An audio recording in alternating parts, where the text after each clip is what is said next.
That's what I need. Hello, for Sally. Hello.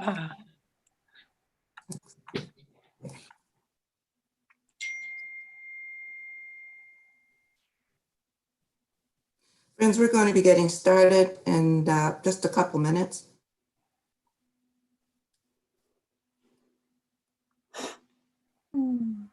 Happy to see so many of you. I'm sure there'll be a lot more.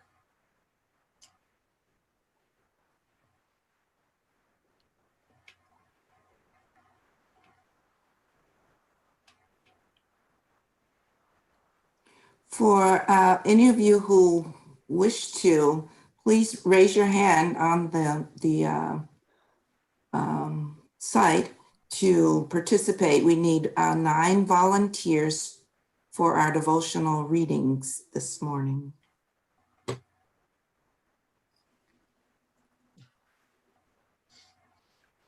Video. Hmm? Are you on there? Do you have a video? Yes. Oh. You want? I can stay on mine or? Yeah, you're fine.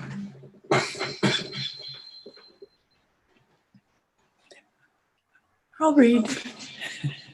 Me too. Morning. Thank you.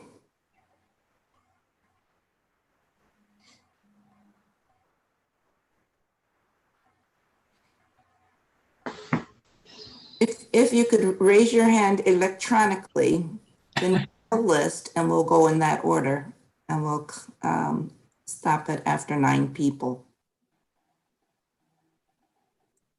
So the thumbs up is how to raise my hand? No. Go to chat. Open up the chat and then you can raise your hand in there. Yeah, sorry. Oh, okay. Thank you. You learn something new every day.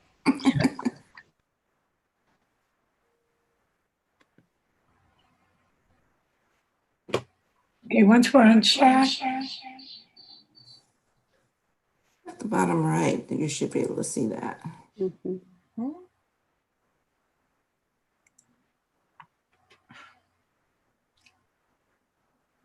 Do you see it, Paulette? No. Try tapping on participants. Do you see the button where it says participants? Yeah. Try tapping on that, and then at the bottom you should Oh, see there some we go. icons. Yeah, That's yeah. what it is. Thank you. Try that one. All I'm right. learning more things. Me too. It's a great morning. Oh, we can't both be on because of this reverb.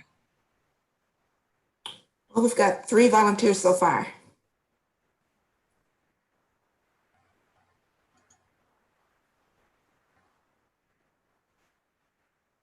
Mom, I see your chat that Matthew can read, but you need to raise your hand electronically. Whoever's speaking right now, your volume is so high, it's blasting my ears. Is that better? You could lower it just a little.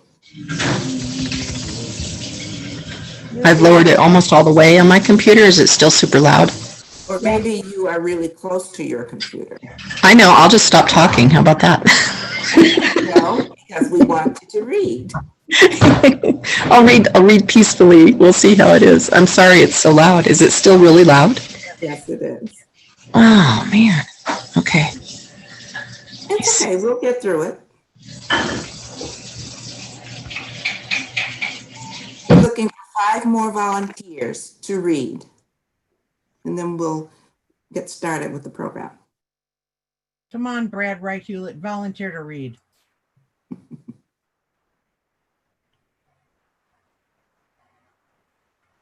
Also, if everyone would please remember to mute your microphone when you're not speaking, that would help also.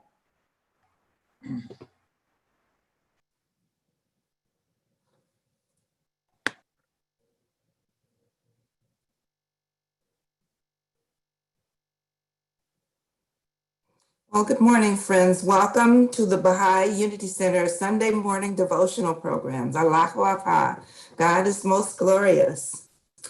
Around the world, the teachings of the Baha'i faith brought to us more than 150 years ago by His Holiness Baha'u'llah, its founder, and whose name in Arabic means the glory of God. His teachings have inspired and continue to inspire individuals and communities as they strive to improve their own lives and contribute to the advancement of civilization. Baha'i beliefs address such essential themes as the oneness of God and religion, the oneness of humanity and freedom from all forms of prejudice, the inherent nobility of the human being, the progressive revelation of religious truth, a gradual unfolding of God's purpose with the appearance of each divine educator, the development of spiritual qualities which allows us to reflect the image God made us in, his image, the integration of worship and service with work performed in the spirit of service, actually being accounted as worship in the eyes of God, the fundamental equality of the sexes, more widely evidenced in a setting of equal opportunity, the harmony between religion and science as an established fact, the centrality of justice in all human endeavor, the importance of education, particularly for children, and the dynamics of the relationships that strive to bind together individuals, communities, and institutions as humanity advances towards its collective maturity. Welcome again, friends. We have an amazing program planned this morning and are pleased to have you join us. We'll begin with the opening devotions, followed by music from Counselor Nwandi Lawson, and the healing prayer after that with Miss Zarina Hutchinson. There are 4 people who presently have their hands raised.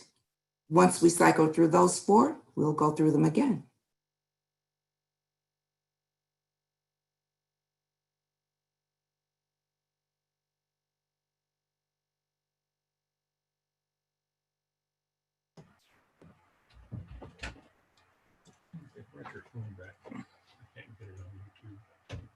Kathy? In his name, the exalted, the all-highest, the most sublime. Glorified art thou, O Lord my God. O thou who art my God and my Master, and my Lord and my support, and my hope and my refuge and my light. I ask of thee, by thy hidden and treasured name, which none knoweth save thine own self, to protect the bearer of this tablet from every calamity and pestilence, and from every wicked man and woman, from the evil of the evildoers, and from the scheming of the unbelievers. Preserve him, moreover, O my God, from every pain and vexation. O thou who holdest in thy hand the empire of all things, thou truly art powerful over all things. Thou doest as thou willest, and ordainest as thou pleasest. Thank you, Kathy. Paulette? Okay. Glorified art thou, O Lord my God. I implore thee, by the onrushing winds of thy grace, and by them who are the day springs of thy purpose and the dawning places of thine inspiration, to send down upon me and upon all that have sought thy face that which beseemeth thy generosity and bountiful grace, and is worthy of thy bestowals and favors. Poor and desolate I am, O my Lord. Immerse me in the ocean of thy wealth. Athirst, suffer me to drink from the living waters of thy loving kindness. I beseech thee, by thine own self, and by him whom thou hast appointed as the manifestation of thine own being, and thy discriminating word unto all that are in heaven and on earth, to gather together thy servants beneath the shade of the tree of thy gracious providence. Help them, then, to partake of its fruits, to incline their ears to the rustling of its leaves, and to the sweetness of the voice of the bird that chanteth upon its branches. Thou art, verily, the help in peril, the inaccessible, the almighty, the most bountiful. Baha'u'llah. Thank you, Paulette.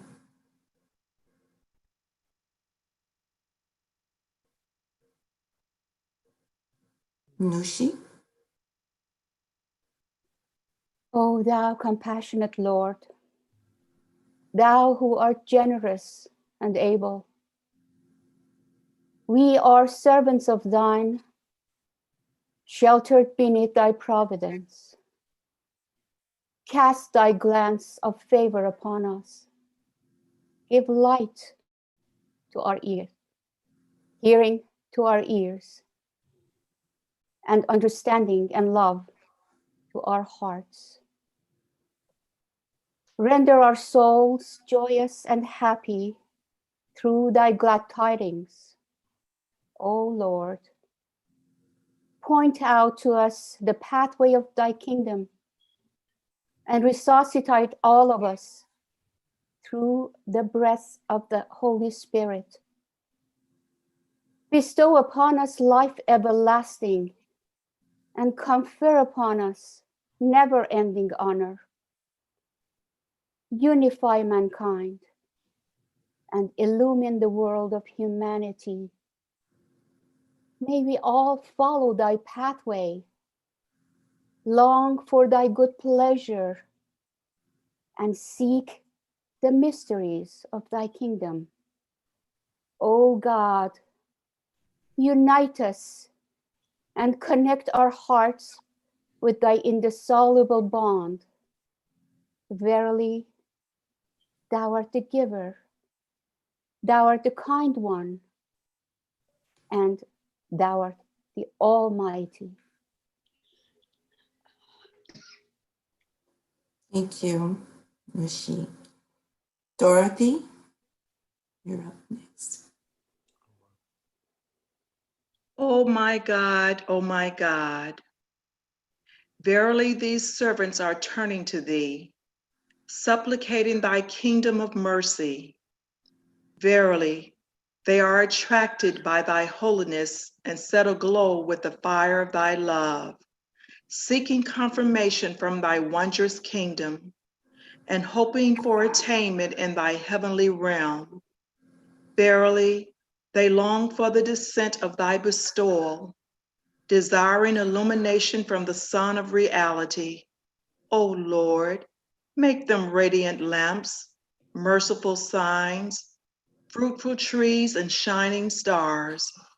May they come forth in thy service and be connected with thee by the bonds and ties of thy love, longing for the lights of thy favor. O Lord, make them signs of guidance, standards of thine immortal kingdom, waves of the sea of thy mercy, mirrors of the light of thy majesty. Verily, thou art the generous. Verily, thou art the merciful. Verily, thou art the precious, the divine. Abdul Baha.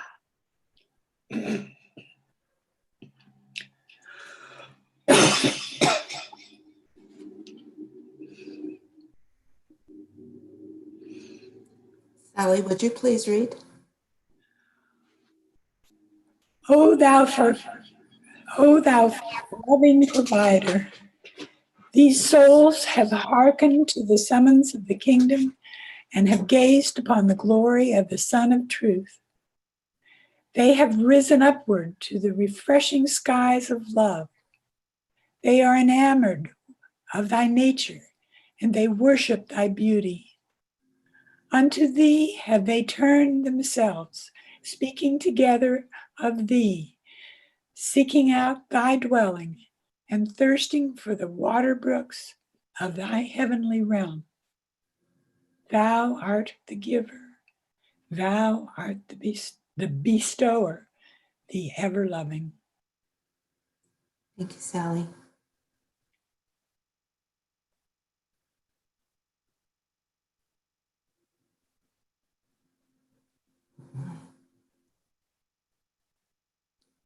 Kathy, would you be willing to read again? Yeah, is my sound okay? Yes. Okay. Justice is in this day, bewailing its plight, and equity groaneth beneath the yoke of oppression. The thick clouds of tyranny have darkened the face of the earth and enveloped its peoples. Through the movement of our pen of glory, we have, at the bidding of the omnipotent ordainer, breathed a new life into every human frame and instilled into every word a fresh potency. All created things proclaim the evidences of this worldwide regeneration. This is the most great, the most joyful tidings imparted by the pen of this wronged one to mankind. Wherefore fear ye, O my well-beloved ones? Who is it that can dismay you? A touch of moisture sufficeth to dissolve the hardened clay out of which this perverse generation is molded. The mere act of your gathering together is enough to scatter the forces of these vain and worthless people. Baha'u'llah. Thank you, Kathy. Paulette?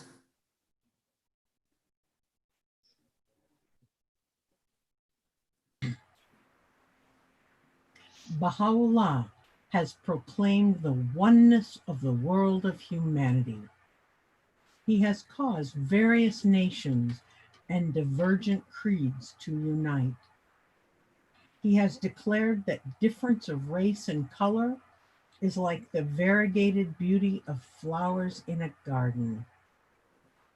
If you enter a garden, you will see yellow, white, blue, red flowers in profusion and beauty, each radiant within itself, and although different from the others, lending its own charm to them.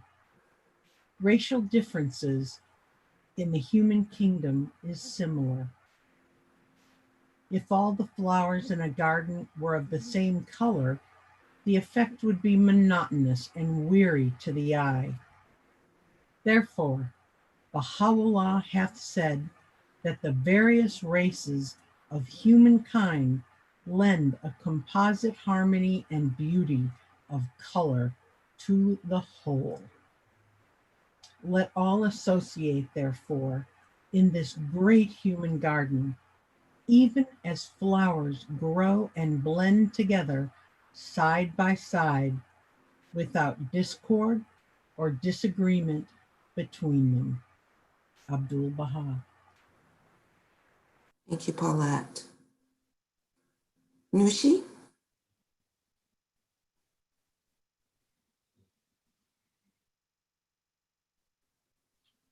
Baha'u'llah has written, "Verily, the words which have descended from the heaven of the will of God are the source of unity and harmony for the world. Close your eyes to racial differences and welcome all with the light of oneness." Shoghi Effendi. Thank you, Nushi. Dorothy? Racism retards the unfoldment of the boundless potentialities of its victims, corrupts its perpetrators, and blights human progress. Recognition of the oneness of mankind, implemented by appropriate legal measures, must be universally upheld if this problem is to be overcome. Universal House of Justice.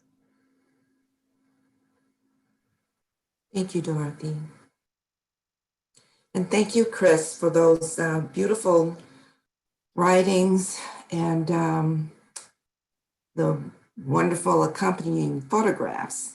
It makes such a difference in how we hear and absorb those writings. Thank you so much. Now it's time for the healing prayer. Friends, if at this time you wish to remember a loved one through the prayer for healing, please feel free to call out their name at this time. And then we will have the prayer performed by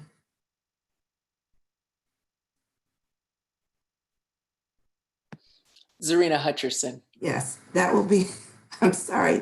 I know Zarina's name. I know it was her. That was facilitator error. Miss Zarina Hutcherson will perform the healing prayer for us. Sarah Bermans,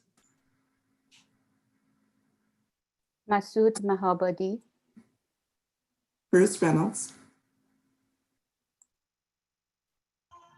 Maria Bradfield, Mehdi Oskui, James Barkley, Bill Gerace, Susan Brown,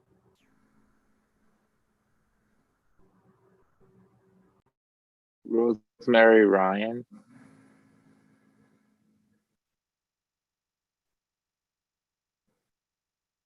Thy name is my healing, O my God, and remembrance of thee is my remedy. Nearness to thee is my hope, and love for thee is my companion. Thy mercy to me is my healing and my succor in both this world and the world to come. Thou verily art the all-bountiful, the all-knowing, the all-wise. Baha'u'llah.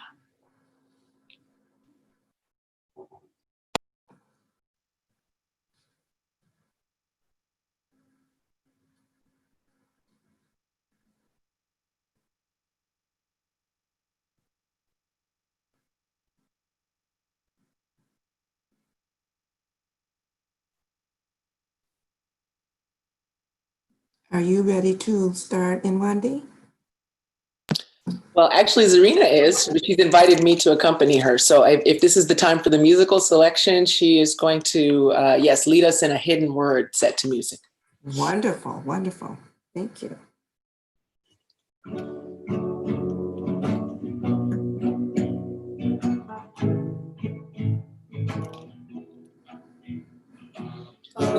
Hosanna be, Hosanna,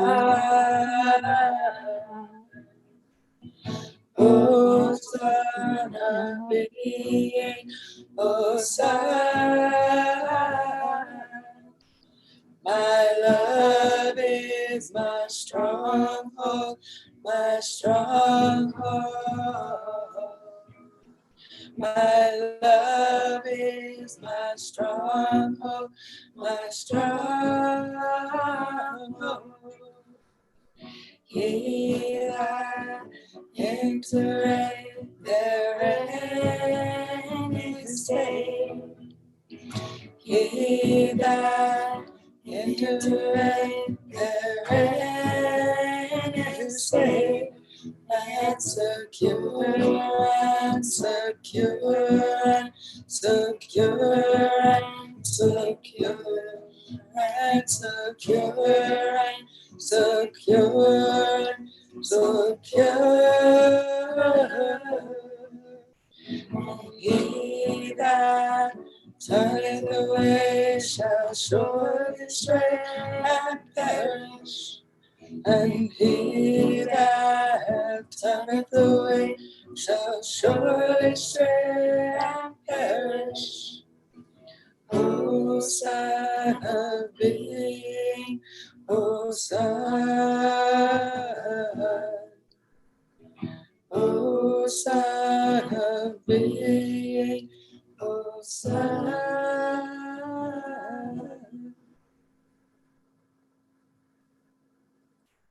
That was beautiful. Thank you. Original composition. Did you create that yourself, Serena? I just picked a hidden word and I put music to it. That is beautiful. Thank you so much. Wonderful. Wonderful. Okay, friends, each week we have a presenter who comes and shares their insights on the topic of their choice. This week, we're honored to have with us Layli Miller-Muro, the founder and CEO of the Tahirih Justice Center. I said CEO, I hope that's correct. Not P. This wonderful organization was founded in 1997 after Layli's involvement in a case that revolutionized asylum law. Tahirih is inspired by the Baha'i faith and works to create a world where women and girls enjoy equality. The Justice Center has been boldly serving ever-increasing women and girls through geographic expansion. They collaborate with individuals, corporations, and governments in service of courageous women and girls. Their distinguished staff, board of directors, ambassadors, and local advisory councils steer its life-saving work. Tahirih's effective, efficient, and innovative model of service has garnered multiple awards and accolades. It is headquartered in Falls Church, Virginia, and can be contacted through the tahirihjustice.org website. At this time, please welcome Layli Miller Muro. Hi, how are you? It's really wonderful to see so many familiar faces from Georgia, my home, my old home, my childhood and early adulthood home. And I'm also excited to be with you all on today to talk about this very important topic of non-involvement in partisan politics and social justice and social change. That is the topic I'll be focused on, and there is so much out there in the writings about how to engage in social change while avoiding partisan politics. And there's no way, I'm going to apologize in advance because I'm going to do an injustice to it. There's so much there and there's so much conversation to be had, but we'll toe dip into it and begin a conversation around how to navigate partisan politics while not engaging. And I think as a Baha'i community, we've genuinely struggled. It's felt easier to just not engage. And because you're safe, you know, there's a Baha'i quote that says the essence of safety is silence. It doesn't actually say that's the best thing, but it's safe. It's completely safe to be silent and to not engage. And many of us, particularly when not being safe is uncomfortable, when the idea of making a mistake is unsafe, when being open to criticism and maybe being the target of that when you do engage feels super unsafe, the inclination may be silence and maybe to not engage. But we're also told in the Baha'i writings that we need to be there. We have to heal humanity. We have a gift that has been given to us by Baha'u'llah to heal the ills of humanity. And humanity is suffering because we are failing in our job. And our job requires engagement. So how do we engage? How do we do that in a nonpartisan way is a very genuine, authentic quandary that I think many, many Baha'is have right now. And what I will say is that I don't claim to have the answer. What I will share with you is not the answer, but my journey in trying to find the answer and maybe some clues to what some of those answers might be. I'm also going to put in the chat a wonderful resource that was developed by the National Spiritual Assembly that contains a whole lot of guidance, very recent, very updated guidance from the Universal House of Justice. It's framed in the context of race unity, but it's also about engaging in social media, avoiding partisan politics, and a lot of other concepts that that we are all struggling with, and that what I'm going to be talking about today is very relevant to. So I think one of the things that's important to discuss as a matter of framing on this issue of how to engage in social justice and avoid partisan politics has to do with a deep understanding of where humanity is right now, where we are historically, what point of our evolution we're in. So we know that Baha'u'llah came, as all the prophets of God have come, to help humanity evolve. Evolution requires change, and evolution requires letting go of the past. And so we know that the job of the Baha'i revelation, the purpose of all of the prophets of God, is to help humanity further its evolution, further its understanding of what God wants for us, receive the new laws and receive the new guidance, and then do the very painful work of letting go of habits of the past that were rooted in old ideas and old circumstances. And that's a nice thing to accept at a platitudinal level, at a philosophical level. But when that then means me, when it means me personally having to let go of ways of thinking, of behaviors, of cultural habits, of training I've had, education I've had, and intentionally shift to a different model, one that Baha'u'llah talks about, one that's rooted in the oneness of humanity, in different paradigms and different ways of working, it hurts because it involves change and it involves self-examination. So there's something that's happening with humanity right now that is deeply uncomfortable, deeply painful, and that's okay, that's necessary. Actually, that's a part of the process of evolution.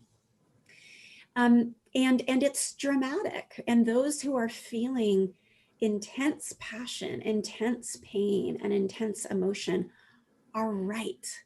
And in fact, I worry, sometimes in Baha'i spaces, and just in a lot of spaces, we want things to be nice. We want things to be calm. We want things to be well worded and well thought out before they come out of people's mouths. But that's not reasonable when one is in pain. I think it's very, we have to have grace for pain and as it's expressed, and we have to have grace for people on the journey of change. All of it requires a lot of patience and a lot of change, but it is a dramatic time. So if we in this moment encounter dramatic people, that's an accurate reflection of where we are right now. Shoghi Effendi in particular says the hour is approaching, is Baha'u'llah's own testimony, when the most great convulsion will have appeared. I swear by God, the promised day is come. The day when tormenting trials will have surged above your heads and beneath your feet, saying, taste ye what your hands have wrought. Shoghi Effendi says, we are witnessing the confusion and breakdown of human institutions and the ensuing epoch during which the shattered basis of a dismembered society is to be recast and its forces reshaped, redirected, and unified. So this is painful language. Confusion and breakdown of human institutions, during which the shattered basis, so this is not like a nice, let's change things gradually, or let's make incremental, not noticeable, not painful changes that we see and that will eventually turn out okay. We're told that the shattered basis of a dismembered society, that is violent and that is dramatic. A dismembered society is to be recast and its forces reshaped, redirected, and unified. And then this is the thing, as Baha'is, what can we do about this? And there's a process in the Baha'i writings that's described of both disintegration and integration that's going to be happening simultaneously. It's the dismemberment and dissolution of society, while at the same time, we'll be building up new ways of doing things. We'll be building up new models and we'll be unifying. So we will become disunified and we will be unifying. We will be disintegration. There'll be a process of disintegration and a process of integration and building. And these are happening simultaneously. So if it feels like whiplash, you're right, because these two things are happening simultaneously. The question is then, where as Baha'is do we need to be? Should we be about dismantling and tearing things down? Or should we be about building it up? And this is a really important question because there are lots of people playing lots of roles in lots of different things, but where should we be as Baha'is? And that is answered for us in the writings. We are told, and again, this is Shoghi Effendi, it's in the Messages to America. So this is very specific about America. Shoghi Effendi says, though powerless, we are actually powerless. So before we put a whole lot of energy there, let's remember we're actually powerless. Though powerless to avert the impending contest of this dismembered, shattered process, the followers of Baha'u'llah can, by the spirit they evince and the efforts they exert, help to circumscribe its range, shorten its duration, allay its hardships, proclaim its salutary consequences, and demonstrate its necessary and vital role in the shaping of human destiny. Theirs is the duty to uphold, aloft and undimmed, the torch of divine guidance as the shades of night descend upon and ultimately envelop the entire human race. So what is our job? We can't avert the impending forces. We can't. We don't play a role in that. That's the larger plan of God, the disintegration process. But we are not without influence.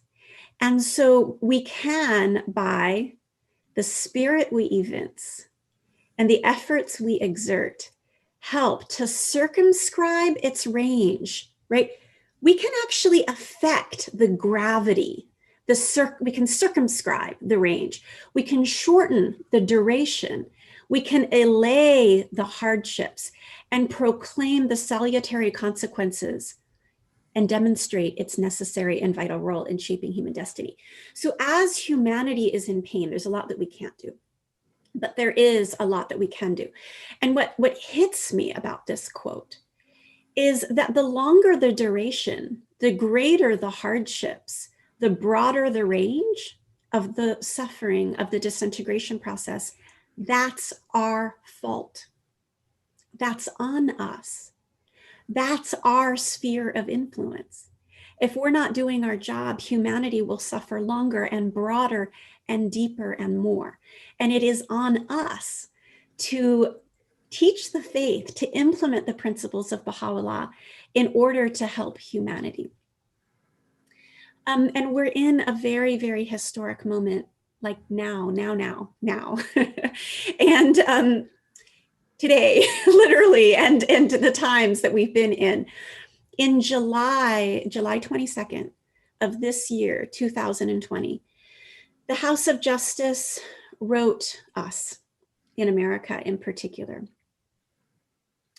And what they said was, a moment of historic portent has arrived for your nation.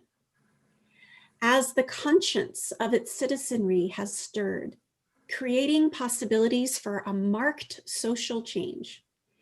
It holds significance not only for the destiny of America anticipated in the sacred writings, but also for the mission entrusted to your community by the hand of Abdul Baha, who cherished you dearly and called you to the path of sacrifice and high endeavor. We are pleased to see, led by your national and local spiritual assemblies, you are seizing opportunities, whether those thrust upon you by current circumstances or those derived by your systematic labors in wider society, to play your part, however humble, in the effort to remedy the ills of your nation. We ardently pray that the American people will grasp the possibilities of this moment to create a consequential reform of the social order that will free it from the pernicious effects of racial prejudice and will hasten the attainment of a just, diverse, and unified society that can increasingly manifest the oneness of humanity. We're in the moment now. And there are two things about this quote that really stand out for me. The House of Justice has said and invoked Abdul Baha particularly, who cherished you dearly and called you to the path of sacrifice and high endeavor. I work every Friday night with a group of junior youth, and we were talking about sacrifice. And it had to do with a quotation about philanthropy. And we were talking, because we're told philanthropy, but then we're told sacrifice. And there's a difference. And the difference is, you can be generous and not sacrifice. It's actually super easy. If you have a lot of money, you know, if I make $100,000 a year and I decide to give 10,000 of that in philanthropy, that's generous. It's not a sacrifice, though. And the difference is that sacrifice hurts. Sacrifice is felt. Sacrifice, there's a degree of generosity or service or whatever it may be that tips it from being nice and being generous and being kind to being a sacrifice. So we're told to sacrifice. And so I think we have to ask ourselves, does it hurt? Are we uncomfortable? Are we having to shift something about ourselves? Or are we just toe dipping in a very comfortable kind of arm's length way into this work? And that's a question we have to ask ourselves when we're called to sacrifice. The other thing that hits me about this is we're told to play our part however humble. However humble. So on the one hand, we're told sacrifice, right? Great effort. We're told to sacrifice, and then the other phrase is high endeavor. So on the one hand, we're told do a lot, right? But on the other hand, we're comforted by our efforts being meaningful, however humble, however humble. So that uncomfortable conversation that we've been avoiding with a family member or a colleague, and we know they're walking around with racist ideas. We know that. We know that they're walking around embodying a culture of whiteness that, whether they know it or not, is imposing on Black, Indigenous, and people of color in a silencing way, in a marginalizing way, and in a way that's like death by 1,000 daggers. It's not the overt racism that's so clear, but it is the subconscious sense of superiority that Shoghi Effendi warns white people about, and other kinds of things. And we know it, we can see it. And we know maybe if, and I'll just speak for myself, if I am a white person, I have an opportunity to talk to another white person in a way that is not possible for a person of color. If I'm a man, I have an opportunity to talk to another man in a way that a woman can't. She may be seen as whining or complaining or trying to be a victim. I've heard lots of phrases like that when people try to voice their own feeling of silencing or marginalization or injustice. But as a person who maybe shares an identity with the person who's perpetuating certain behaviors, you have a special privilege to play and role to play in raising issues. But it's uncomfortable. They may not like you anymore. They may argue with you. They may feel defensive. They may accuse you back. There may be all kinds of things that would happen. But we should do it anyway. Because that's what we're called to do, is to sacrifice, however humble, to try to shift for social change. We are living in a moment now where we can do that. Also, we have to realize, as we look at the current structures, we know as Baha'is we have to work within lawful means. So social change has to happen within lawful means. We have to work within our court structure, within our political structure, within the structures that we have. But we also know that the current structures at the end of the day, and the disintegration process will happen. Remember, we don't have to be the ones destroying it. It's going to happen. But those current processes at the end of the day are not radical enough for the Baha'i faith. And in particular, we're told by Shoghi Effendi in the World Order of Baha'u'llah that humanity, whether viewed in light of a nation's individual conduct or the existing relationships between organized communities and nations, has alas strayed too far and suffered too great of a decline to be redeemed through the unaided efforts of the best among its recognized rulers and statesmen. However disinterested their motives, however concerted their action, however unsparing their zeal and devotion to their cause. Like, these politicians could be great people. Different, organizations and advocates can have great ideas and be completely selfless. But no scheme which the calculations of the highest statesmanship may yet devise, no doctrine which the most distinguished exponents of economic theory may hope to advance, no principle which the most ardent of moralists may strive to inculcate, can provide, in the last resort, adequate foundations upon which the future of a distracted world can be built. It is the Baha'i writings and the Baha'i faith that will bring humanity to the healing that it needs. And we have to remember that. We can't hold on to or defend these structures that don't work anymore.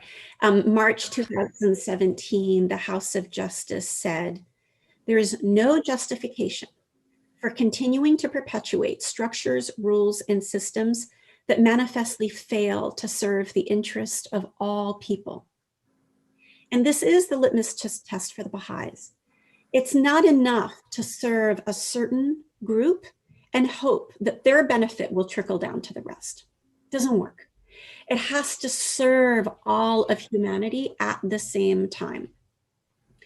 Shoghi Effendi again in the World Order of Baha'u'llah says, if long cherished ideals and time-honored institutions, if certain social assumptions and religious formula have ceased to promote the welfare of the generality of mankind, if they no longer minister to the needs of a continually evolving humanity, let them be swept away and relegated to the limbo of an obsolescence and forgotten doctrine.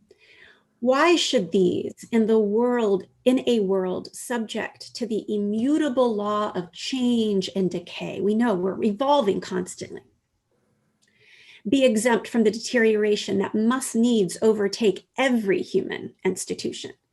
For legal standards, political and economic theories are solely designed to safeguard the interests of a humanity as a whole, and not for humanity to be crucified for the preservation of the integrity of a particular law or a particular doctrine.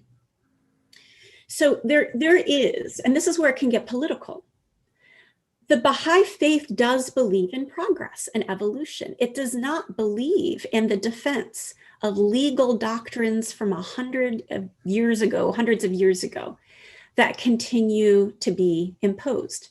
We actually believe from a policy perspective in the evolution of institutions, in the evolution of laws, in the relevance of time and place where we find ourselves now as different from where we may have been in the past. That is the heart of progressive revelation. The idea that laws, principles that were divinely imposed, infallibly, divinely imposed for one moment in time for history, doesn't stay in that moment forever.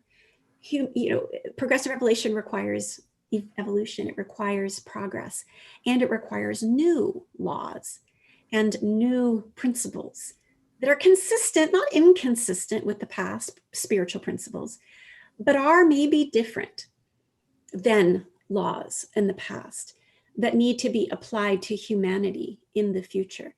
And so it is disingenuous to say Baha'is don't have opinions about policies or institutions or politics, because we absolutely do. And we're told we can by the House of Justice.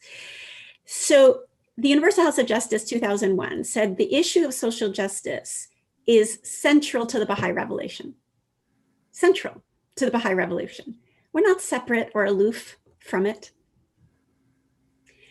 And we're told in another letter, actually it's the same letter, 2001 letter from the House of Justice. Yet another concern you mentioned is to avoid involvement in any form of partisan political action. This principle should not, however, be misunderstood. The program of the Baha'i cause itself operates in a political realm. This is the House of Justice. The program of the Baha'i cause itself operates in the political realm to the extent that it is concerned with inducing change in public policy. We're not engaged in changes in public policy and behavior at a local, national, and international level. So the House of Justice makes this clear. We're involved in politics. We're involved in the development and the change of policy. So again, in 2008, the House of Justice says, the term politics can have a broad meaning, and therefore it's important to distinguish between partisan political activity and the discourse and action intended to bring about constructive social change. While the former is prescribed, the latter is enjoined. We're encouraged, in fact, to engage in partisan, okay, I'm going to read this again. The term politics can have a broad meaning, and therefore it's important to distinguish between partisan political activity, that we can't do, and the discourse and action, not just talk, the discourse and action intended to bring about constructive social change. While the former is prescribed, the latter is enjoined. Indeed, the central purpose of the Baha'i community is social transformation. Baha'is must therefore be tireless in addressing through word and deed a range of social issues. Okay, so as Baha'i, one of the things I think we have to heal in the Baha'i community is what can sometimes, I've heard some people dismiss, we can't say things like we can't be political. It's not true. That is inaccurate according to the House of Justice. What is true is we can't be partisan, but those are completely different things, and we have to discern the difference. So what is the difference? So there is guidance in the Baha'i writings that lay out really specifically, and this is the beauty of the Baha'i writings, we have real practical guidance. And we're told in very practical detail how to be nonpartisan. It's not a mystery, and it doesn't mean just kind of opting out of social change or opting out of politics or opting out of trying to influence policy. In fact, we're told it's enjoined on us to engage in the change of policy, to engage in social justice, and to engage in social action. But what we can't do is do it in a partisan way. Okay, this is kind of Layli's formula, not it's derived from the writings, but it's not in the writings. I think there's six different guidances that I've read. Y'all could find more. There's nothing holy about six, but there's six very practical tools we've been given to avoid partisanship. One is we have to obey those in authority, okay? We're told very clearly in the Baha'i writings, first, is we have to obey those in authority. Baha'u'llah says, what mankind needeth in this day is obedience unto them that are in authority and a faithful adherence to their cord of wisdom. Now remember, Baha'u'llah said this at a time when dictatorship was the norm. Okay, that was the norm. There was not democracy at that time. But Baha'u'llah said we need to obey those in government, as tyrannical as they are, and certainly were during his time. Second, we must not only obey, but wish our government well, with the pressure to deny our faith as the only exception. That is the only exception. Abdu'l-Baha in his will and testament said, we must obey and be the well-wishers of the governments of the land. Regarding disloyalty unto a king as disloyalty to God himself, and wishing evil to the government, a transgression of the cause of God. Okay, so this is significant, even though hard to accept for some people. 3, we must not even discuss partisan political affairs. Abdu'l-Baha in the tablets of Abdu'l-Baha says, we have been forbidden from interfering and proscribed from discussing partisan politics. Okay, 4, another rule of how to involve partisan politics. Number 4, we should not judge as just or unjust any government. And we are warned that if we do, we will cause disunity. So Shoghi Effendi says, we are not the ones as individual Baha'is to judge our government as just or unjust. For each believer would sure to hold a different viewpoint. And within our Baha'i fold, a hotbed of dissension would spring up and destroy our unity. Okay, so we're warned to not go around judging as just or unjust a government, okay, a whole government. And case number 5, we cannot judge how someone came into power. Shoghi Effendi says, we cannot start, it's so clear, it's so over. Shoghi Effendi says, we cannot start judging how a particular government came into power and therefore whether or not we should obey it. That's what Shoghi Effendi says. This would immediately plunge us into politics. We must obey in all cases except where a spiritual principle is involved, such as denying our faith. That's one exception. For these spiritual principles, we must be willing to die. That's really strong. We must be willing to die, let alone be uncomfortable, let alone hold our own emotion back, let alone that kind of level of inconvenience. We must be willing to die for these principles. Okay, number 6 point of guidance to avoid partisan politics. We cannot ridicule those in power. We may not debase or belittle them. So House of Justice says, it is not for a Baha'i in offering social commentary to vilify specific individuals, organizations, or governments, or to make attacks on them. Indeed, the Guardian specifically cautioned the Friends against referring to political figures in their public remarks, whether in criticism or in support.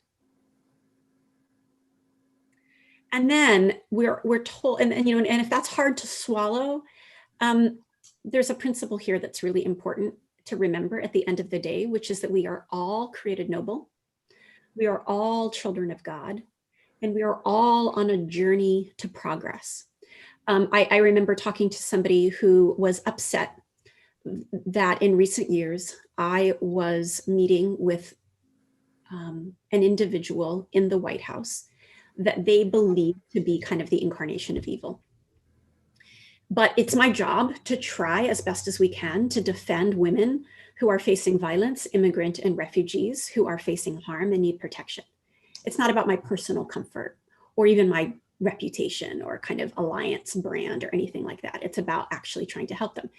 I was about to go into this meeting and they were very angry with me. And they said to me, what, would you meet Hitler if you had the chance? And I thought about it for a moment and I was like, yeah, I think so. I think we're called to try to make any effort we can to open hearts, to open minds. And what we're sure of is if we make no effort whatsoever, nothing will change. That's really clear. And people will be around people who affirm their worldview. But if we make an effort, even if there's an infinitesimal, negligible opportunity to open a heart or to change a mind, we should take it. And we should take the hit for that, even if it means some people being upset or it being uncomfortable for us or whatever it may be. That is our obligation. And it's because, in my mind, of this quote. This is a quotation from Abdu'l-Baha that says, even though we find a defective branch or leaf upon this tree of humanity or an imperfect blossom, it nevertheless belongs to this tree and not another. This tree of humanity. Therefore, it's our duty to protect and cultivate this tree until it reaches perfection. If we fail to examine its fruits and find it imperfect, if we examine its fruits and we find it imperfect, we must strive to make it perfect. There are souls in the human world who are ignorant. We must make them knowing. There are some growing upon a tree that is weak and ailing. We must assist them towards health and recovery. If they are infants in development, we must minister to them until they attain maturity. We must never detest or shun them as objectionable and unworthy. We must treat them with honor, respect, and kindness. For God has created them. They are not manifestations of the wrath of God, but the evidences of his divine favor. God, the creator, has endowed them with physical, mental, and spiritual qualities that they may seek to know and to do his will. Therefore, they are not the objects of his wrath and condemnation. In brief, all humanity must be looked upon with love and kindness and respect.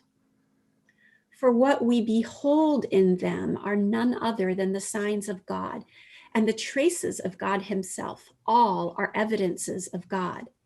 Therefore, how shall we be justified in debasing or belittling them, uttering anathema and preventing them from drawing near unto his mercy?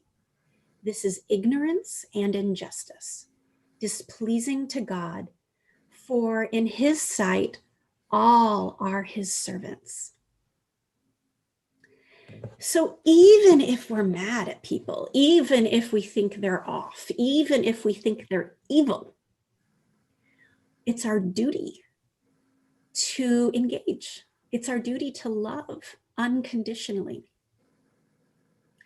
And there is a quote that I think is being abused by some Baha'is that talks about kindness and then says, except in liar, tyrant, and thief.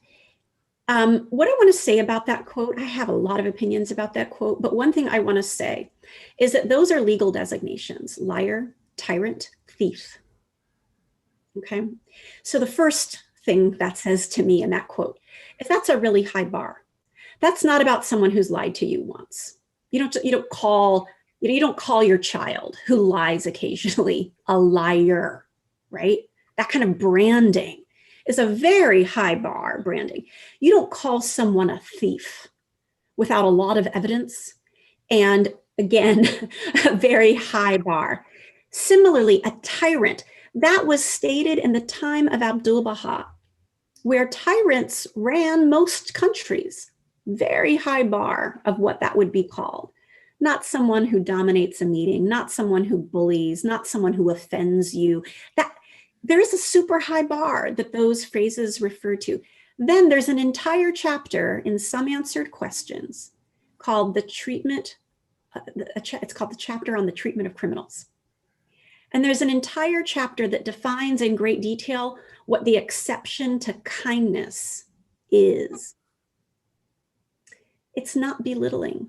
It's not debasing. It's not estrangement. It's not meanness. It's not lowering ourselves and engaging in a higher nature. That chapter in multiple pages explains that the exception to kindness, what not kindness looks like for people with criminal designations, it's justice. That's what it looks like. And I think, and then it goes into great detail about what justice looks like and what it is. And in no instance is it about personal animosity. In no instance is it about, again, belittling or debasing or estranging. In fact, we're told in the Baha'i writings, nothing whatsoever can harm the cause of God in this day except estrangement amongst his loved ones. We are not righteously implementing that quote if we distance ourselves from people. Quite the opposite. We're harming the cause of God if we do. And what this quotation says, again, is all of us are on a journey. We're all on this tree of humanity. We're not to be thrown away. We're not to be discarded. We're not to be demeaned or belittled. We are to be loved unconditionally and helped to grow. And justice. Justice is there too. And justice is about consequences. And consequences, though, in the Baha'i writings, and there's a lot in there, that's like a whole nother talk that I have given that I'm not going to give now, but justice has many tools, many mechanisms, many elements to it that are just brilliant and complex in the Baha'i writings. But what none of them are personal revenge, personal resentment, or animosity. And in fact, we're warned that justice cannot be framed in those emotions. It will go bad if it's framed in those emotions. So we have this incredible guidance in the Baha'i writings about how to engage in social change and how we must, how to engage in the change of policies, how to engage in helping shorten the duration, circumscribe the range, and allay the hardships that are happening to humanity because of all of the suffering and all of the disintegration process, and how that's on us. We have to engage in order to help alleviate those ills. And we're given great detailed guidance around how to do that. But it's different than what pundits might say, what social advocates may parrot. Even, as the Baha'i writings said, even the most ardent moralists, even the most brilliant economic and political theorists don't have it right. So as Baha'is, when we're in spaces of social justice, we need to be super careful about kind of going into a mob mentality or kind of adopting the tools and the language and the methods being used, because they may not be rooted in Baha'i writings. They may. We know that the age of Baha'u'llah and the winds that were wafted over humanity when the revelation was revealed affected all of humanity. So Baha'is don't have a monopoly on Baha'i principles, but we do have the citation. We do know, we have the root writings, and we can get more detail about what these Baha'i principles are. And so we should pause and say, okay, we're in these spaces of social justice. Is their advocacy method consistent with the Baha'i writings? And it takes a lot of intentionality. For example, we are told, Shoghi Effendi says, we can boldlessly and fearlessly stand up to oppression while remaining friendly. That's a Baha'i view a lot of people don't have right now. We're told by the House of Justice, unity and cooperation are the important values which should be the watchword for activities in which believers engage. As a consequence, Baha'is eschew the adversarial approach of dispute and confrontation, and rather seek methods of consultation with its commitment to an informed discussion and mutual respect. Now, the thing that's hard about this is when you've been hurt, it's hard to be told, can we engage in mutual respect? That can be abrasive. And it's clear too from our white supremacist history in the United States, and for that matter, throughout the world, that words that are in the Baha'i writings, like mutual respect that I just read, have been weaponized to silence people. And so how do we get around that? How do we actually have mutual respect without weaponizing words like that to just make me not uncomfortable? Like, how do we do that? And it requires a lot of conversation. It may require at the beginning of a meeting, for example, having a conversation that says we can all agree that the way in we engage should be in a spirit of mutual respect. But what respect looks like to me may be different from you. So can we talk about that?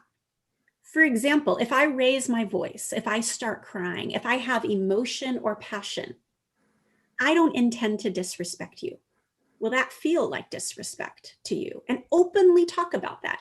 Because I have a cultural Northern European normative thing that I was trained in that said emotion is bad.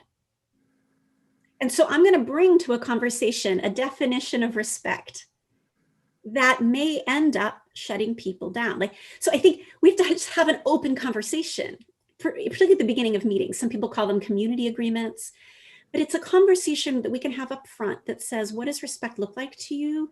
Let me know, because I want to respect you. I don't want to unintentionally disrespect you, but I could. It would be very easy. So let's have a conversation about what that might look like, what that might feel like. There are certain trigger words. I mean, for example, we were in a meeting and a white person who thought they were being empathetic who really was trying hard to perceive emotion, embrace emotion, acknowledge emotion, responded to a Black woman in a meeting by saying to her, "I can see you're really angry." Now, there's a trope that white people should be aware of, if they're not, of the angry Black woman. And it can be easy for some white people to brand Black women as angry when they're not. Actually, it's just about having emotion or having passion. But there's so much oppression around, I need for you to be non-threatening, I need for you to be calm in all instances. And there's a white cultural context that values calm and rationality as truth over authentic feeling and emotion. And so there's a lot there that person kind of wasn't aware of, but it really blew up because it was a microaggression.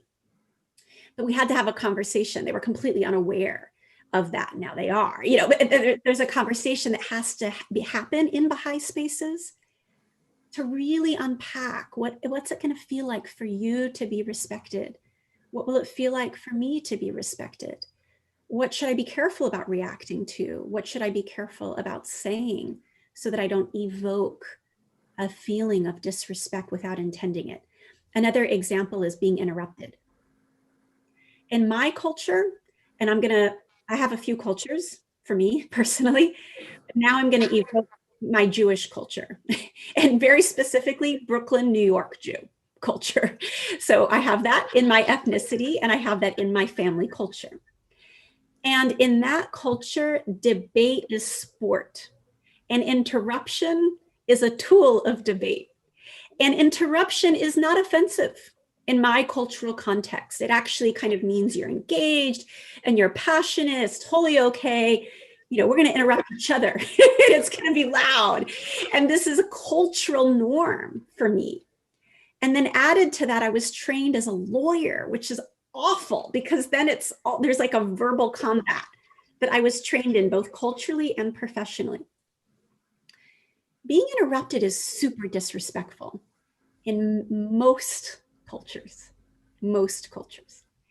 And so again, I may not intend to disrespect, but I'm going to, unless I hold myself in check, unless I am self-aware of cultural habits and tendencies that I have that are going to land as patronizing, that are going to land as a sense of superiority, that are going to land as disrespect.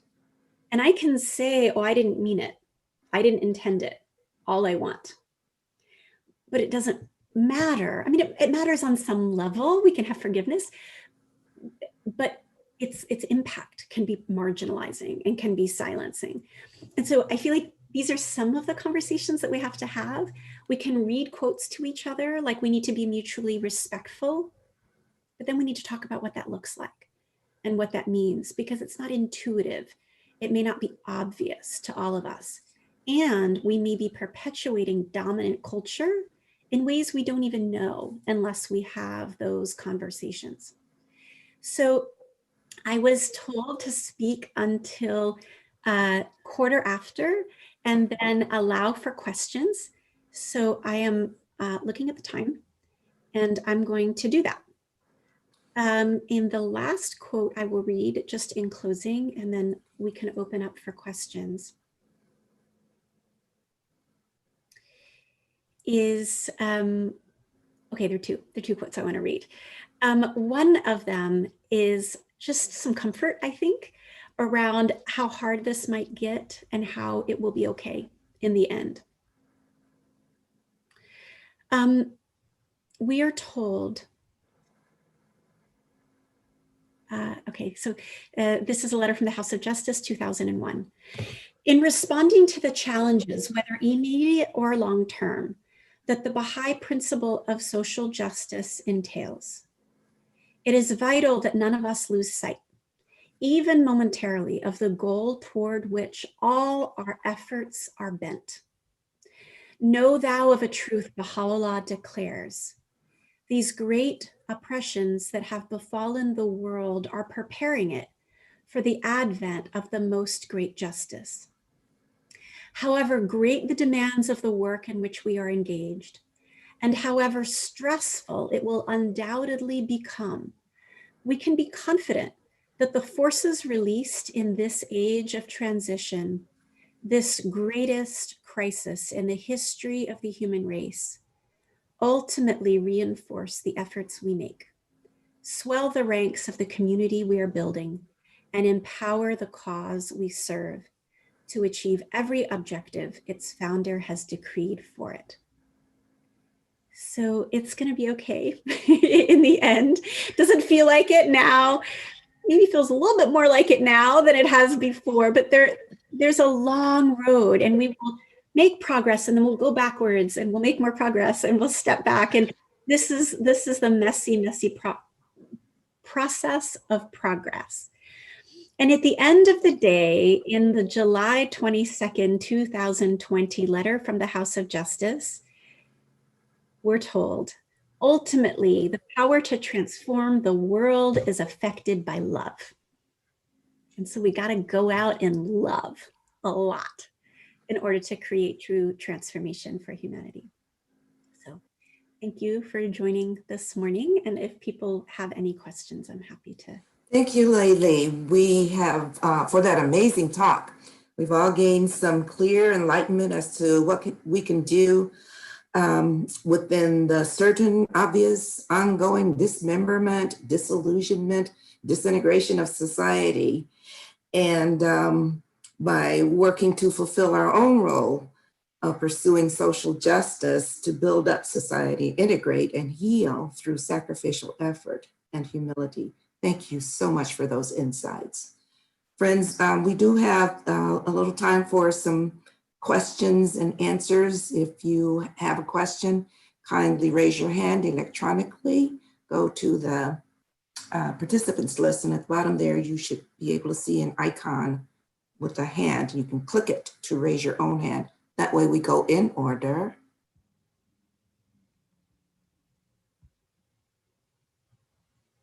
Any questions or comments, anyone? Kathy? Yeah, hi, Laylee. Thank you so very much for that lovely presentation. I'm delighted that I'm able to be a part of this, even though I'm not in Georgia at all. I'm in Colorado. I had a question about some of the writings that were shared, and forgive my ignorance if I'm not stating this clearly, but if our faith is something, that's that spiritual principle for which we should be willing to die if government is trying to take that from us.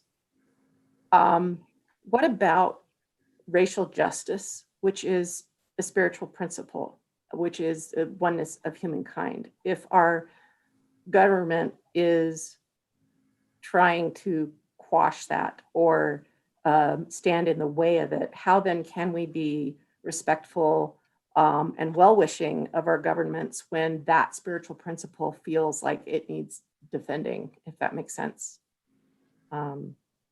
It was just a question that came up as I was listening to those quotations. So if you wouldn't mind maybe expounding on that a little bit, I'd sure appreciate it.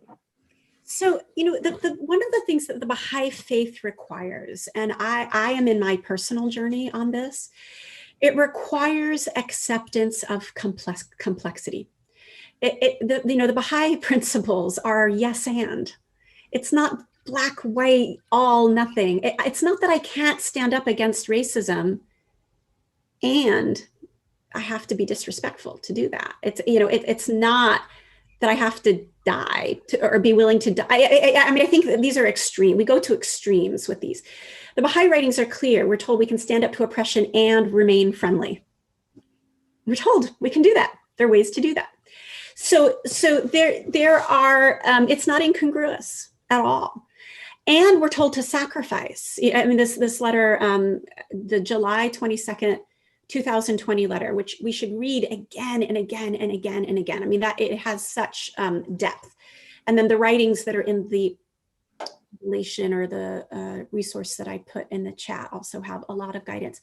But we have lots of tools at our disposal, short of rebellion against a government. I mean, where we're told very clearly, we can do this and we can do this and we can do this and we can do this. There's so much we can do. So I don't see it as, I wouldn't put it in the positioning framework that you put it in. It's kind of an all or nothing. How can we oppose justice or injustice with kind of a dying level of sacrifice? I think that, but we are told to sacrifice. We're told to get super uncomfortable. You know, we're told to change. We're told to self-examine. We're told to engage in, I think, courageous conversations and dialogue. And then we're told to change policy. We're told to work to change policies. So the Tahirih Justice Center doesn't have it perfect.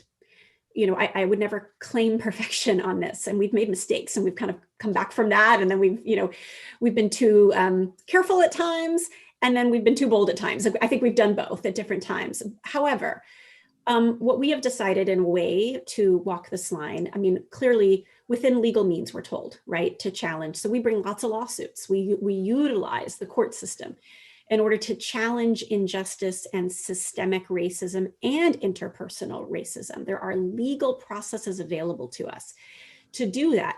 And again, you don't have to be, you walk into court with a smile. Like it doesn't have to be a hatred engagement in order to do that. And at the same time, you say, this is not okay. The law is oppressive. The law is harmful. The law puts people's lives in danger. We won't tolerate it. We're going to bring a lawsuit and we're going to advocate in order to get that changed. It's like you can do both at the same time. You really can. It just requires a level of emotional control, frankly, in order to do that. A control that on good days I have and on bad days I don't. And sometimes I tag people out. I mean, I have colleagues, I've been in meetings where we do this to each other. We'll kind of say, how are you showing up today? And we'll say, I'm showing up with my lower self today. And I'm gonna ask that you take up more space in this meeting than me, you know, but today I've got my higher self game on. I can be good in this area interaction. You know, I think it's okay to recognize our weaknesses as well. The other thing is, like, our communications team has really clear parameters. We don't mention the names of politicians. You know, these 6 things that I mentioned before, guidelines, rules. We don't condemn the government. We don't label. We don't demonize. We talk about policies, not people. We talk about impact, not intent. I'm not going to call you a racist. I don't know what your intent is. But what I do know is the impact of the policy has a disproportionate impact on Black and brown people. The impact of that policy is racist. And I can talk about that. But I'm not going to disparage your intentions, your personality, your motives. I'm not even going to name you as an individual, because it's not about you as a politician or as a person. It's about the policy and the impact of it. We have guidance for our communications team about avoiding slogans or labels that have been devised by PR campaigns. This takes intentionality, because sometimes people parrot, like it's because we swim in these PR games that are being played by both sides. And it's easy to parrot those phrases, super easy. And you have to be really intentional about not. So one example is that there was a time a number of years ago when the Democrats developed a phrase, and it was a PR company that developed it, which was the Republican war on women. And a lot of organizations were saying the war on women, and you knew it was coded. You knew you were talking about Republicans when you did that. And so we were very intentional. We can't use phrases like that. Those have partisan designs behind them, you know? So there are things like that. And there are times where we don't even know. We don't even know that something was coded as partisan, that for one person referring to something this way is a Democratic way or a Republican way, because we swim in our own bubbles, all of us. And so the other thing is to intentionally ask Republicans to review our documents. We have a lot of Republican allies who care deeply about ending violence against women. We may disagree with them on a whole host of stuff, but they're working on stopping human trafficking. They are working on opening up the refugee system and having it adhere to due processes assured by our Constitution. They do care about ending domestic violence. And so, you know, we'll say, hey, we're about to issue this press release. Feels okay to us. It feels nonpartisan to us. But what would you say? And they'll come back and say, actually, that's a really coded word. This is, you know, so anyway, there's also the substance of being nonpartisan and then the optics. of it. And both have to be really intentional. And it's not easy. It's not Thank easy. you for that question, Kathy. Actually, Resvan, you had raised your hand, not electronically, but you did raise your hand. And then after that, Thank you. someone else had raised their hand. John, thank you so much giving us the opportunity to be enlightened this morning. I had a question. When we converse with people, as you mentioned, it's very hard to stay away from terms or behaviors that would categorize us wrongly to be in favor of one or the other, let's say, groups or so forth. How can we avoid, for instance, if we're talking about just an example, for instance, how the concept of putting mask on, which is purely protection of the individual, and also respecting the rights of the others not to get sick if I am sick, can be categorized immediately which group I belong to. So any conversation would categorize me already in chiseled in stone mind of the listener who I am, which I'm not. Mm-hmm. As a Baha'i. How can we avoid this this situation? Another example would be when you're talking about unity among people and one world, immediately in most of the cases, in a misunderstood concept of Christianity, it seems that this is evil movement or antichrist movement or something of that nature, which blocks from that point on in the mind of the listener to even any desire of looking for truth, any, you know what I'm talking. I do. And I don't know that I have a great answer for you, to be honest. You know, I think we are, and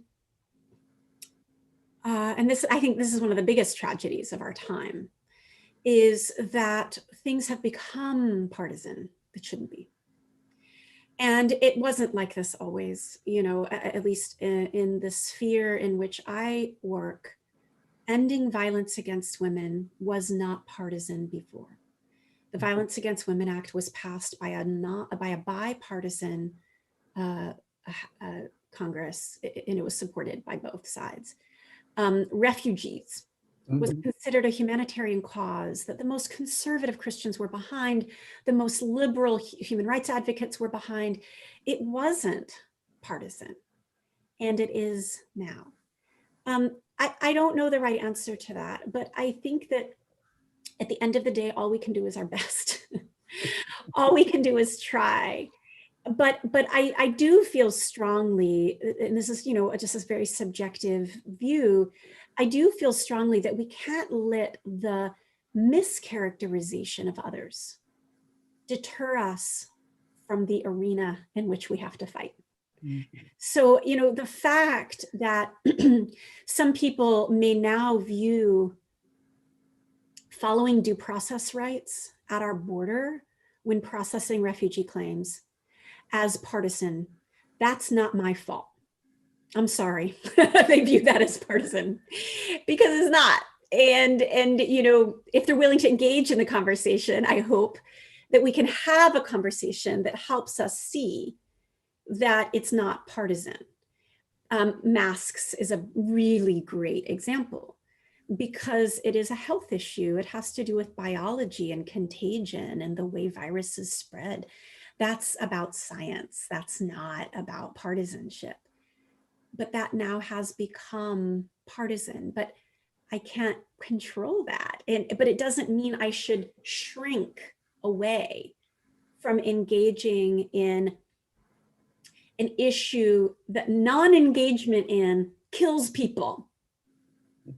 You know, not wearing a mask, because now that's become partisan. If I kind of said, oh, I'm not going to do that when I'm in a red state, I'm not going to wear a mask. When I'm in a blue state, I'll wear a mask. Like, I'm going to let the partisanship of this dictate. I could kill people as a result of that. And that's not okay. Same thing with caring about Black lives. That has become partisan, but it shouldn't be. It shouldn't be. And I'm sorry that it's partisan for you. But for me to then stop caring about police brutality or the lack of adequate legal defense, the over criminalization of things which used to be civil when they were only about white communities that have now become criminal when they are Black and brown communities. If I kind of say, well, I'm not going to engage in those issues because you made it partisan, people die because I have decided not to engage. So I think we can't shrink away from issues that really impact millions of people simply because someone else has decided to unjustly frame it as partisan. But we're swimming in this right now, and I don't have an easy answer for you on that. I'm just I think one of the about it. Prince, we can take, I'm sorry, we can take one more question, and then we have to close because we're past our time here. Thank you. Someone had their hand raised before and since put it down electronically, and I can't remember who that was, sorry.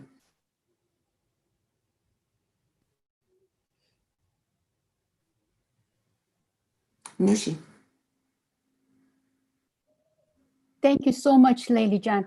I just want in a very short time that we have, just advise me on how to bring to our youth and junior youth, because I have several junior youth group, and this is a subject that it is very hard to get to their deep to their heart, that not participating in one way or another, or being involved with the community actions without getting into different parties and so forth.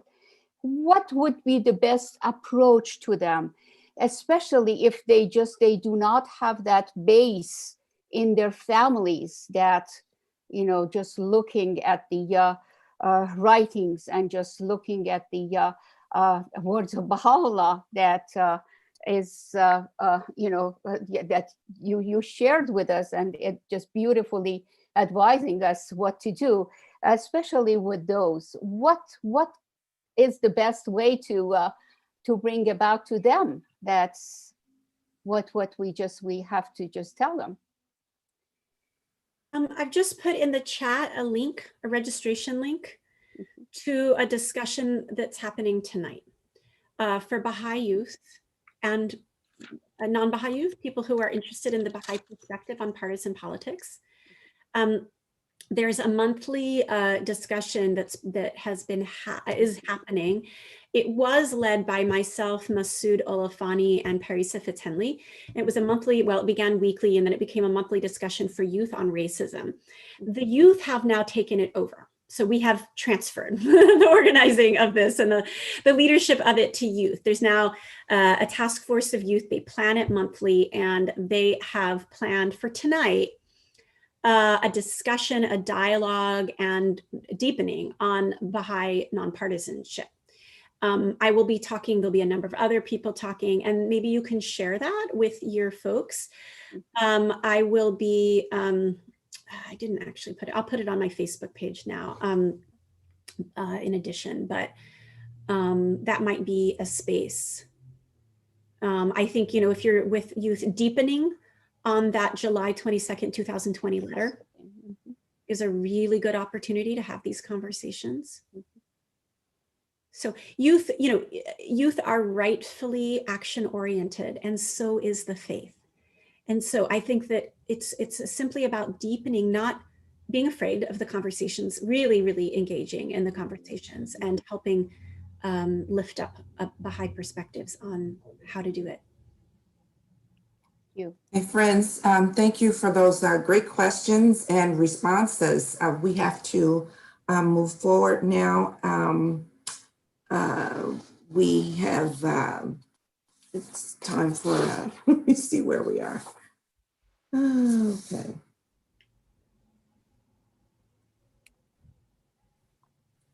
Oh, you're not going to believe what I did. At any rate, I have a few announcements. But before that, we'd like to welcome any guests that have joined us this morning. If this is your first, second, third, or next in a series of visits, please feel free to share who you are, where you're from, how you happen to be with us today. Briefly, because we're really short on time this morning, we'd love to hear from you if we have any guests.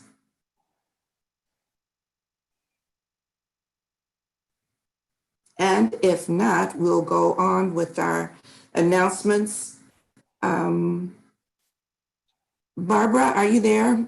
I'm not sure who our next speaker is next week. Iraj Kodadus. Okay. If I'm pronouncing his name right, yeah. And then Riaz Kadem.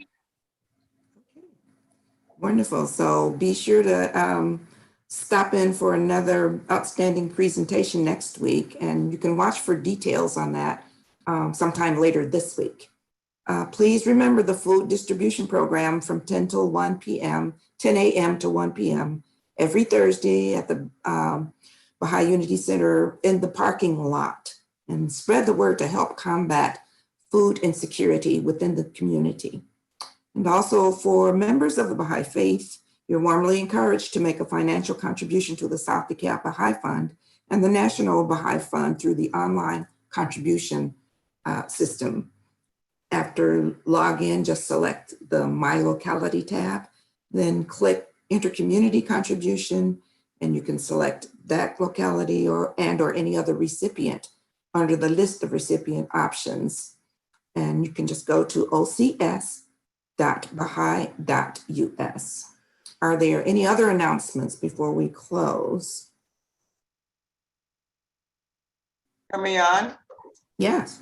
I would just like to ask Layli if she would avail herself to us again in the future to talk on justice. Okay, awesome. Wonderful. Good looking out there, Barbara. So many thanks to all, everyone who worked together to make today's program possible. And thanks to all of you for sharing your day with us. Until next time, stay safe and well. We will end now with a closing prayer.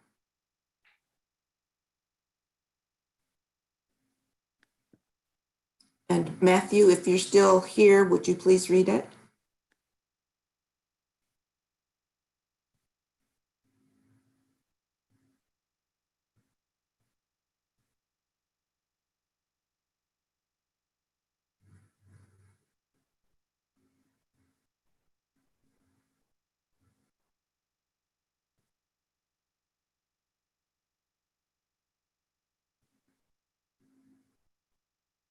Vicki or Chuck, are you available?